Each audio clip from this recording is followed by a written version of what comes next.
तीन जादुई माखन के घड़े। एक गांव था जिस गांव में गोपी, रामू और मीरा नाम के तीन दोस्त रहते थे। वे तीनों एक साथ स्कूल जाया करते थे और एक साथ खेला करते थे। गोपी गरीब लड़का था, उसका घर बहुत छोटा था और वो ज्यादा महंगे कपड़े नहीं पहन सकता था। रामू और मीरा बहन भाई थे और वो बहुत अमीर थे। उनका बहुत सुंदर घर था। दोनों बहुत सुंदर सुंदर कपड़े पहना करते थे। रामू हमेशा अपनी चीजें दिखाकर गोपी को चिढ़ाया करता था, पर मीरा बहुत ही अच्छी लड़की थी। वो गोपी के लिए कभी कभी रामू के ऊपर गुस्सा हो जाती थी। गोपी की माँ शालिनी बहुत ही पूजा पाठ किया करती थी और पूजा करने के बाद पूजा के प्रसाद का एक लड्डू गोपी को जरूर दिया करती थी। एक दिन रामू, गोपी और मीरा तीनों पहाड़ी के पास खेल रहे थे। वो तीनों अक्सर वहाँ खेलने जाया करते थे। रामू ने एक बहुत सुंदर घड़ी पहनी हुई थी। गोपी, तुम जरा संभल कर खेलो ना। देखो तुम्हारी गेंद मेरी घड़ी पर न लगे। ये घड़ी बहुत महंगी है। मेरे पापा मेरे लिए दिल्ली से लाए हैं। रामू भैया, आप अपनी ये घड़ी निकाल भी तो सकते हो। खेलते समय अगर उस पर गलती से गेंद लग गई तो।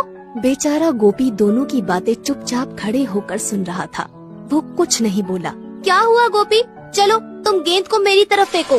गोपी कुछ उदास हो गया था। वो बोला, मीरा, मुझे अब खेलने का मन नहीं है। कल खेलेंगे। हम घर चलते हैं। हाँ, चलो चलो घर चलते हैं। शाम भी बहुत हो गई है और मुझे भूख भी लग रही है। आज मेरी मम्मी ने घर में गुलाब जामुन बनाए हैं। चलो चलो जल्दी जल्दी चलो। चलो गोपी, तुम भी हमारे घर चलो। हम तीनों एक साथ रसगुल्ले खाएंगे। नहीं मीरा, देर हो जाएगी।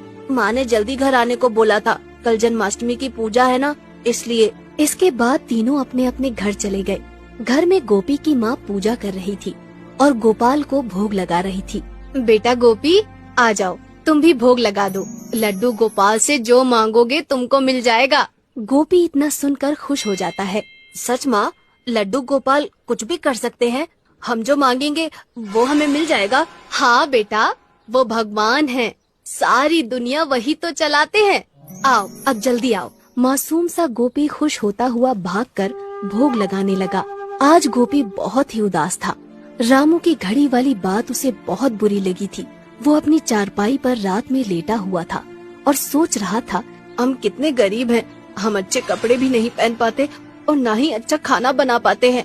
रामू के पास कितने अच्छे अच्छे खिलौने हैं, पर मेरे पास सिर्फ एक गेंद। गोपी सामने की दीवार पर टंगे मंदिर के अंदर लड्डू गोपाल को देख रहा था। लड्डू गोपाल, क्या तुम हमें अमीर नहीं बना सकते? तभी गोपी की माँ वहाँ आ जाती है। गोपी बेटा, तुम सोए नहीं? रात बहुत हो गई है, सो जाओ, कल तुमको स्कूल भी जाना है। माँ, एक बात बताओ, तुम लड्डू गोपाल की बहुत पूजा करती हो ना, तुम उनको बोलो ना कि वो हमें भी रामू की तरह अमीर बना दे। ठीक है बेटा, मैं बोल दूंगी, बस तुम मन लगाकर पढ़ाई करो। तुम देखना, लड्डू गोपाल तुम्हें बहुत अमीर बना देंगे। चलो अब तुम सो जाओ। गोपी अपनी माँ की बात मानकर चुपचाप सो जाता है। अगली सुबह होते ही गोपी की माँ आवाज लगाती है, गोपी बेटा, जल्दी उठो, तुम्हें स्कूल नहीं जाना क्या? गोपी की आँख खुल जाती है और उसकी सारी नींद खराब हो जाती है। आंखें खुलते ही वो कहने लगता है, अरे लड्डू गोपाल, तुम इतनी जल्दी सवेरा क्यों कर देते हो? अभी थोड़ी देर पहले ही तो रात हुई थी और इतनी जल्दी तुमने सवेरा कर दिया। गोपी ने दीवार पर लगी लड्डू गोपाल की तस्वीर को मासूमियत से देखा और नहाने चला गया। आज जन्माष्टमी है, आज स्कूल नहीं जाना है माँ। गोपी की माँ हंसने लगती है। बेटा, यही एक अच्छा तरीका है तुम्हें जगाने का। गोपी की माँ ने छोटी छोटी 3 मिट्टी की मटकियों में मक्खन भरकर एक प्लेट में सजाकर वो प्लेट गोपी को दे दी। बेटा गोपी, ये तीनों मटकियाँ मंदिर के पास एक रस्सी से बांध दो। गोपी ने पूछा कि इन मटकियों में क्या है? इन मटकियों में मक्खन है और हम आज लड्डू गोपाल को माखन का भोग लगाएंगे। कहते हैं मंदिर में मक्खन की मटकियाँ रखने पर रात को कृष्ण कन्हैया स्वयं आ जाते हैं और माखन खा लेते हैं, और जिसका माखन उन्हें पसंद आ जाता है उसकी सारी मनोकामनाएं पूरी हो जाती हैं। गोपी को ये बात बहुत अच्छी लगती है और वो छुपकर रसोई में जाता है और एक मुट्ठी शक्कर अपनी जेब में भर लेता है। घर के आंगन वाले मंदिर में पहुंचते ही गोपी अपनी जेब से शक्कर बाहर निकालता है। लड्डू गोपाल, मैं आपको ज्यादा मीठा माखन खिलाऊंगा, लेकिन आप बदले में मुझे अमीर बना देना। इसके बाद गोपी थोड़ी थोड़ी शक्कर तीनों मटकियों में डाल देता है और मटकियों को रस्सी से मंदिर के आंगन में लटका देता है।